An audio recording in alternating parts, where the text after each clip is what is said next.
Good morning, everybody, and welcome to this week's edition of Saturday Morning Coffee with Back to Basics Dog Training. For those of you who don't know me and first time tuning in, I'm Leon. I'm the trainer here over at Back to Basics Dog Training, and each and every week I bring you this live free dog training Q&A session. So if you're watching now live and in living color, give me a shout out. Thank you, Donna. For those of you who don't know, my pack grew this week. We welcomed into the world our new baby granddaughter, our first granddaughter, Ariana Claire. Baby and parents are doing fantastic. I'm over the cloud. I'm me. So thank you for all the congratulations, but welcome to this week's show. For those of you who are watching, please put the comments in. Thank you, thank you, thank you. And of course, if you have any questions, get them in the comments. We're here to help. And if I get a little sidetracked this week, you guys may understand why. So, and those who are watching later on the replay, please put your comments in. Let me know you watched on the replay. Let me know where you watched from. It does my heart good. And this week, my heart is growing, so I can fit more in there. So, guys, put your comments in. I appreciate it. So we're going to get into a subject like I always do until I start getting some questions. And one of the things I did this week because of my granddaughter is we had to do the introduction to the dogs. My daughter and son-in-law have two dogs, and it was very important for me to explain to the dogs that the scent of the smell represented calmness, because we know how I feel about rewarding calm. We also had Zoe there, so because Zoe's part of the pack, and Zoe goes there quite often. So what we did is on Thursday, I believe it was. Thursday. I brought the swaddling blankets home from the hospital. And I did record it. Unfortunately, I didn't get a chance to put it up on the computer so we can share the process that I did. So we're going to talk about it a little bit. And this is going to be great for every new addition to your family. Guys, take this, what I'm saying, and try to remember this. This is one of the most important lessons I can teach, because we want to keep the baby safe in a home with dogs. And I don't know about you, but I get tired and sad and angry and all those human emotions every time I read a Facebook post about, we have to rehome our dog. We just had a new baby and the dogs don't know how to react. Well, that's not the dog's fault. Nobody taught them how to react. This is all new. So it's our job as their pack leaders to explain to them, hey, we're bringing home a new addition to the pack. This is how you have to do it. You have to do it with respect and love and kindness. So what we did is we brought home the swaddling blanket, and I walked in the door holding them, not up here, down low, like I'm walking in with my hands to my side. And when the dogs, after the initial, okay, grandpa, daddy's home, blah, blah, blah, got excited, they caught, ooh, what's this new smell? And they tried, as dogs will do, go right into that swaddling blanket. And what I did is instantly created space. Instantly. I try to get through to their minds that this scent of this baby represents distance, safety, distance. And they got it. Brody, the red-nosed pit bull, got it. Zoe got it. Milo, the husky, was a little bit more of a goofball when it came to this. So when I do post the video, you'll see I have to do a touch on him. But it was just, hey, I'm serious. I want space. But my touches weren't out of anger or frustration. It was just, hey, that no-nonsense approach. Milo, this scent represents distance. And they got it pretty quickly. And part of the video is I actually put the swaddling blanket on the floor. And in one part of the video, you can actually see Zoe walking around it. Didn't get right on top of it. Didn't, smelt it. Said, oops, that represents space, and walked around it. And it was just a swaddling blanket, guys. So she could have walked on top of it. She could have trampled it or whatever. But she understood very quickly that that smell had to represent distance. So it worked out really good. Brody, in the video you will see, because I am transparent, was a little bit unsure of this whole thing. So it kind of stood aloof, curious, but I'm not sure what to do. And we just let him go through the process. And eventually he got the hint. And then, okay, Denise has a question. So we'll stop with the trend of thought right now. Let's hit the question. Question is, Holly is a small breed Pekingese Maltese. She comes everywhere with us, hiking, walking around town, and passes dogs any size, shape, and color. Absolutely fine. But when a dog passes our front yard or walks around our neighborhood, she goes bananas, aggressive and embarrassing. Is it a territorial thing? Yeah, it very well could be a territorial thing. Absolutely, still unacceptable because that's not the proper way to greet people. Barking at other dogs that are on the street or in the territory is a normal thing. They're saying, "Hey, this is mine," but the aggression part is not good. The carrying on and freaking out is not good. So what you need to do is, and I always say, hey, you got to set Holly up for success. And how you can do this is if you have friends in the neighborhood that have a dog, ask them to walk by the property. You have Holly on a leash, and before she starts acting crazy, people always tell me, well, there's no warning. There's always a warning. So she may be that happy-go-lucky Pekingese Maltese, um, and just that normal goofy self, doesn't see a dog. She's being her normal playful self, her normal happy self, and then she starts to sense that there's a dog there by her smell or by her eyesight. And what I want you to do when you start seeing the dog is start watching her. And what you need to do is, as soon as you see a change in that little bit of, hey, I'm a happy, lucky girl, and you see that little bit of a change, and it could be the ears, the eyes, the head goes low, ooh, something's here, correct her there. A little firm pop of the leash with a no or nope or hey or whatever discipline sound you use. And you stop the explosion before the explosion.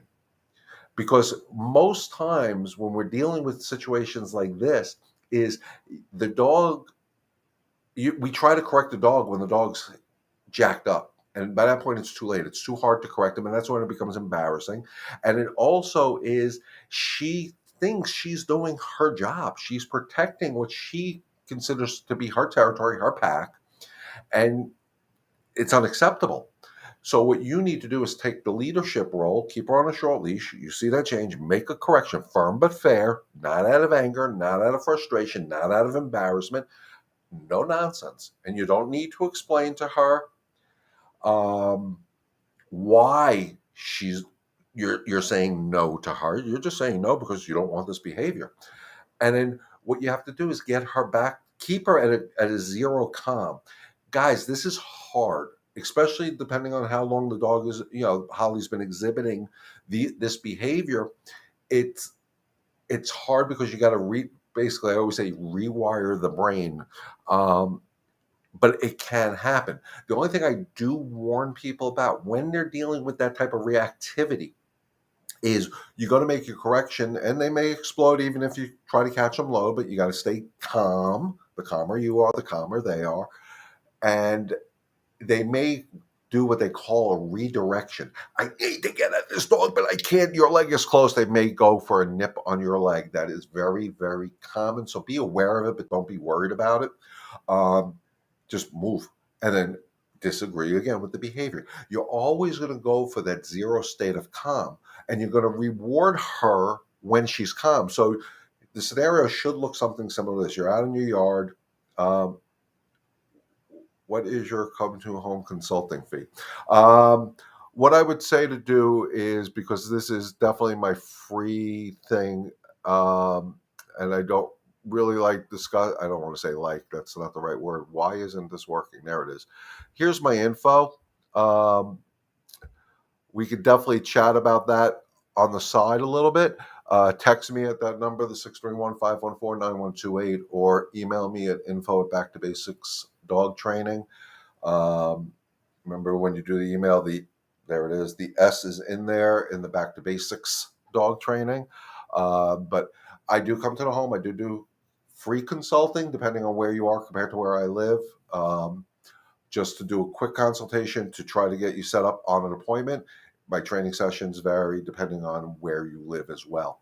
Um, but it is definitely something that can be done if you take away the what if. What if Holly reacts? Um, you got to take that out of your mind. What if Holly does this? What if Holly does that? Or, oh my God, yesterday I know she reacted to Fifi walking down the street. Here comes Fifi. Let me tense up, because if you get tense, she gets tense and she feels like she has to. Anytime you're holding a leash, guys, and I don't care if this is about excitement, aggression, anytime you're holding that leash and you get tense, your dog is going to read your energy and say, oh my God, I need to go into protection mode. And a lot of times, what happens when they're barking at dogs on the street in the past, and I don't live in the past a lot, but as humans, we make a crucial mistake. They're barking at a dog walking on the street, or a person, or a kid riding a bike, whatever it is, and we correct them with tension and anger because you're embarrassing me, you're keeping the whole neighborhood awake, whatever it may be. So we get mad. No, cut it out, Rex. You're embarrassed, whatever. And in their mind, they go through a transition that says, oh my God, every time I see another dog walking in front of my house, my pack leaders are getting tense and angry or frustrated or whatever's human emotions going through them. I need to protect. Well, no, Holly, I need to fire you. You don't need to protect unless I need you to protect. So I hope that makes sense. This is it's simple, but it's complicated at the same time, because you got to be able to go work her through the emotions that she's going through. You got to work yourself through the emotions that you're going through. And once we get her there and she's calm, we can start turning those no's into yeses. And we all know that is my goal, is to turn every single time we say no to our dogs, to turn them into the yeses, because yeses is so much fun, guys. But definitely, Denise, reach out to me. We'll set up something. Um, I would love the opportunity to help you and help Holly. That's why I'm here. Um, and we can definitely do this. I know some of my viewers, I don't know if they're on today or not. I've worked with them on dogs that are very similar, and we get the job done for you. And the best part is we teach you how to do it, because Holly, most likely, will listen to me. I need her to listen to you. So, in the meantime, before we even get started, and I do tell this to everybody, and I wish some people would take advantage of it. Videotape what your dog is doing and send it to me, even before the consultation, because a lot of times I get there and the dogs understand my energy and they behave, and I don't get to see what you see. So by sending me a video, I get a lot better understanding. Is it truly aggression, or is it overexcitement? Is it overexcitement that is changing to aggression because we overcorrected, or we corrected wrong with the wrong energy? It's a whole snowball thing. So I get to see a lot more. I can read the body language. I can hear the way they're barking. I can hear how the humans are trying to fix the issue. It gives me, a picture's worth 1,000 words, guys. And the dogs tell me the truth when I see these videos. So please, Denise, if you can, when you text me or email me, send me a video of what Holly's doing so I can get a good idea. Um, so great question. I love it. It is a big issue, leash reactivity. Um, and it is something that we can definitely help people with. Uh, Coming up soon, I will be doing a seminar on mastering the walk back to basics style. I will be broadcasting that live. It will be posted on my Facebook page. So anybody, I don't be on Remember Me Rescues, but anybody who is not on my Facebook page or my YouTube channel, coming to me through Remember Me Rescue, please make sure you go to Back to Basics Dog Training SC for South Carolina, and like my Facebook page. Reason being is I'm going to be posting more and more there. And you'll get the information, the live free seminar that I'm going to be doing down here in a facility. We're going to broadcast it live. We're going to take questions from the studio audience, for lack of better terms, and the virtual audience. So that's going to be good. That's coming up at the end of October. It will be posted out there, I'm hoping, by Monday. That's my goal. But with the new addition to my pack, it's been a little crazy because I really wanted it posted up yesterday. But I've been a little busy. So going back to the introducing the dogs to the babies. I did this with the videotape I was telling you about with some videotape. I'm dating myself. Video with Samantha. She videoed it while I was coming in, and she did a great job.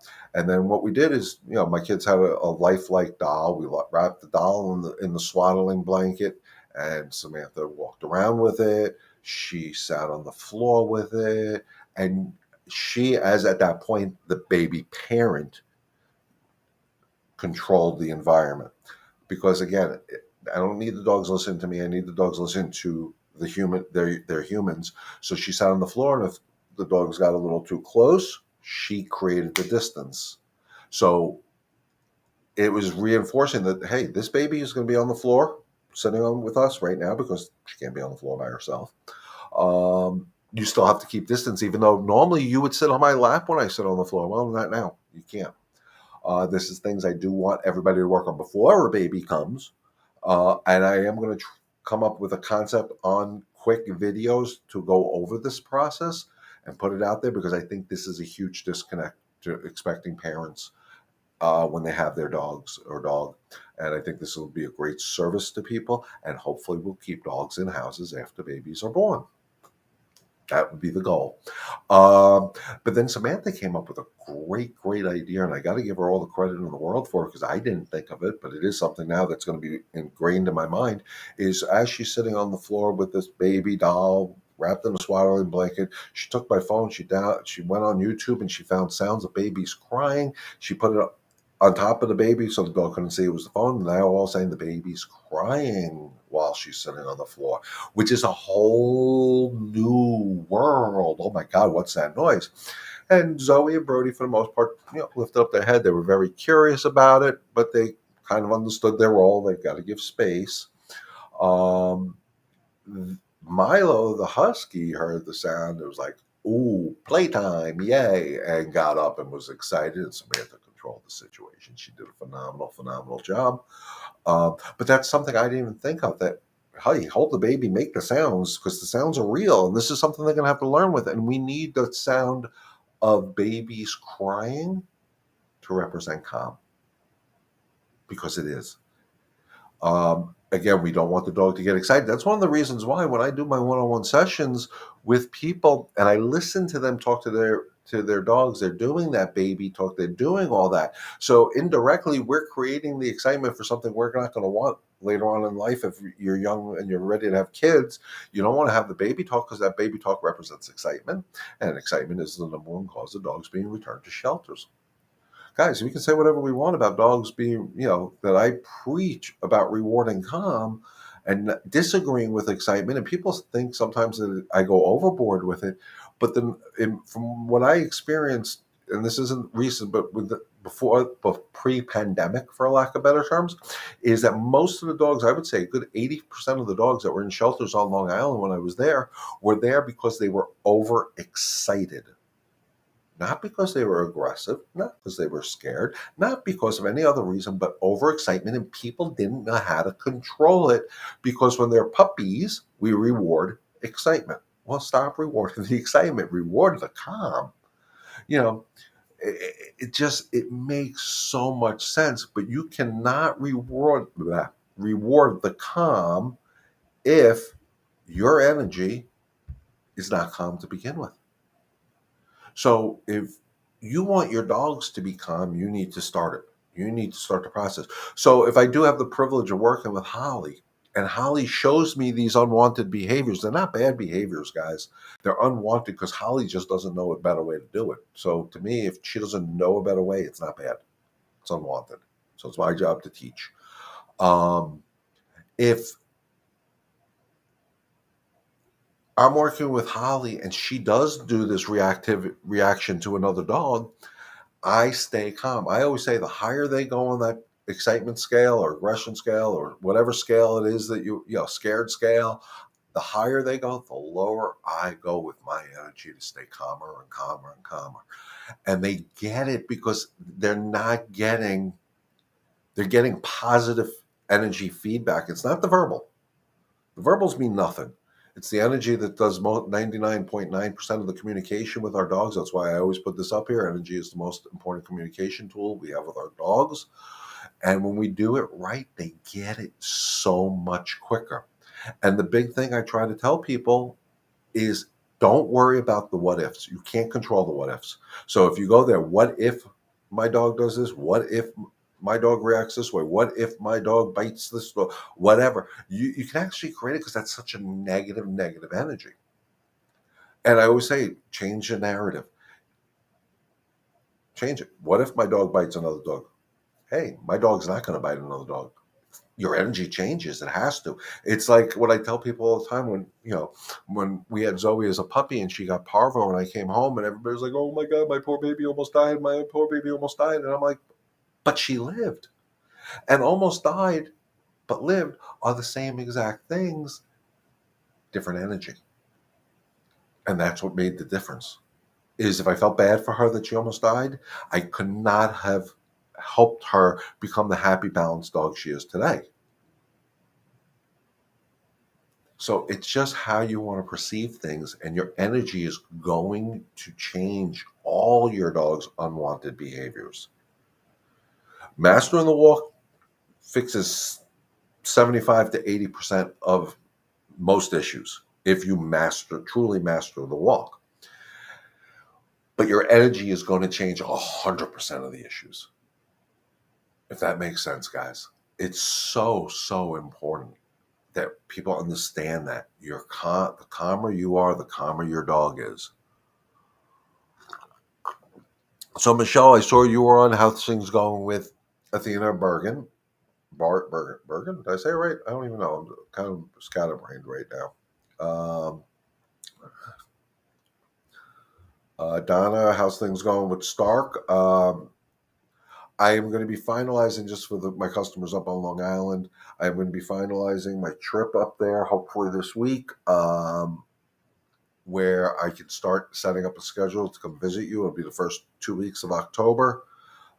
It's not in concrete yet. I just want to confirm with the person that's house I'm going to be staying at, watching their dogs.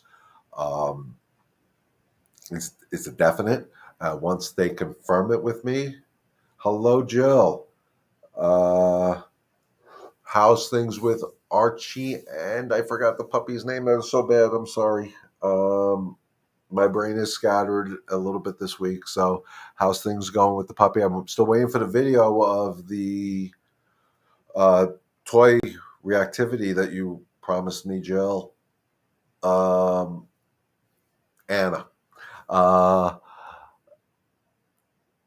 I need that. I need to see the video so I can help you guys. Please reach out. Let us know when things go. I definitely will, Donna. You know, you're definitely on my port of calls when I'm up there. Yeah, send me the video because I really want to see. So just for my viewers, Jill's got a new puppy, Anna. I'm going to say Anna's probably about 4 months old now, give or take, and has already started showing some resource guarding on things in her mouth, for lack of better terms. And of course, when a dog shows that, folks, it's a scary thing. And it's real important that we explain to them that that's unacceptable behavior. Just because you're playing with this toy or this piece of toilet paper or whatever, if I ask for it, I am the pack leader and I expect you to give it to me. So it's going to be a work in process, but I do need to see the video so I can help guide you before I get there. And this way we can start that journey of training that we talk about all the time before I get there. But it'll go a long way. Archie lets her have, but she takes everything from him. Again, you need to advocate for Archie. She's not allowed to take anything from Archie. I wish Archie would stand up for himself a little bit, but he's such a chill, such a good boy. He's letting the puppy get away with it, and we don't want the puppy to think, if the puppy, guys, think about this logically. If puppies are taking things from adult dogs, taking things from us, guarding things that we give them, they are being disrespectful and rude. We wouldn't accept that from our children. Why do we accept it from our dogs? But again, it's how we control it. And how we have to control it is by setting them up for success. So if there's a favorite thing that Anna likes, I'm going to put it on the floor right in front of her. And I'm going to challenge her not to take it. And then when she is in the right state of mind, I'm going to give it to her. And what state of mind is that? She's going to be calm. And then I'm going to give it to her. And within probably less than 10 seconds, I'm going to ask for it back because it's mine. I'm allowed to do that. But you have to stay calm, and you can't worry about what if she bites me? Because if you're worried about what if she bites me, odds are you're going to get bit. So I know I told you, Jill, for anybody else who has these problems with guarding, get some heavy duty leather, suede, really heavy duty work gloves so you save your digits from getting bit, and go in there with confidence. Give me that. And if they act like an idiot, correct them. But always get the win. It's so important. Yeah, we got the gloves. Good. And that should help build your confidence.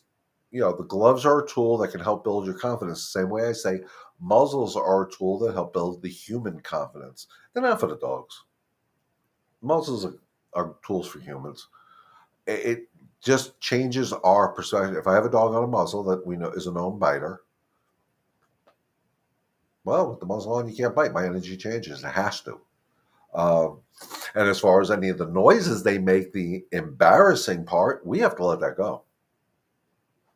My kid throws a temper tantrum when they were babies. I didn't care. Didn't embarrass me. That's what kids do. Why am I going to let the dog make a noise embarrass me? I'm going to teach it that I don't like it. It's unacceptable. Same thing I did with my kids. If they threw a temper tantrum, I let them throw a temper tantrum. When they were done, we still did what I wanted. So they learned that temper tantrum means nothing. Same thing with dogs. Dogs that resource guard, dogs that bite. Dogs that make noise, dogs that do this. I just don't feed into the nonsense part of it, and I feed into the better energy part of it, which is the calmer mind. Granted, Anna's a puppy. Everything's going to be in the mouth, and I have no problem with that to a point, but she's not allowed to guard what she has because nothing is hers. Hopefully, guys, this all makes sense to you. Put it in the comments. Let me know if it makes sense. So again, I'm going to be hopefully getting together this week the video, and we're going to kind of recreate it. Oh, so one of the other things we did yesterday when my daughter and son-in-law came home with Ariana, I was there with the dogs. I had all three dogs on a leash, and there was not allowed to be any excitement when they came home, which was a new game for all three of them. I mean, but they weren't allowed to. This way, they were able to get into the house easily with the car seaty thingy. And first I had them put the car seat up on the counter with the baby in it, and just so mom and dad can say hi to the dogs, because I think that's the biggest problem. A lot of the problem people have is they get home with their new baby and then they kind of ignore the dogs. And I agree if they're overexcited to ignore them, but you still got to give them attention because they're part of our pack. So they put the baby up on the counter in the car seat, and they greeted the dogs. Then when we calmed things down again, whoever was the calmest got to go over to the baby. And we put the car seat on the floor, and happened to be Milo the husky was the calmest, so we brought Milo over to the baby. I didn't do it. I let mom and dad deal with it because, again, they have to learn how to do it. And Milo smelled the feet, got a little bit. As soon as Milo got close to the face, I said, "Stop it. I don't like dogs in babies' faces. I don't like dogs licking babies' faces. There's too much bacteria in dogs' mouth to let them lick like that. They're allowed to smell. I have no problem, but I didn't want them near the face at all." And the kids did great. And then we brought Brody over, and Brody was very unsure. Brody is a different dog than Milo. It'll take him a little bit longer to warm up. He's not afraid of the baby. He is unsure. And again, that is an energy that a lot of people misinterpret. And I hope I said that right. Unsure is not necessarily a bad thing. Scared is. Unsure is, I'm not comfortable. I don't know what to do. let them go through the process. Don't force it. I think a lot of times, and I know a lot of times, when dogs show that they're unsure of whatever's going on, and we force them to do it. I'm unsure, and forget the baby for a second. I'm unsure of this person approaching us on the street. Oh, this is my best friend, Pete, and Pete's coming over and the dog is scared. It's Pete, and you drag the dog over to Pete. And you actually create the negative effect. Never force your dogs to do anything. I worked with a family not too long ago when I was up on Long Island. They had two dogs. One dog had no problem with the baby. The other dog wanted nothing to do with it. And what it would do is if the baby came into the room, it left the room. That's fine. I have no problem with it.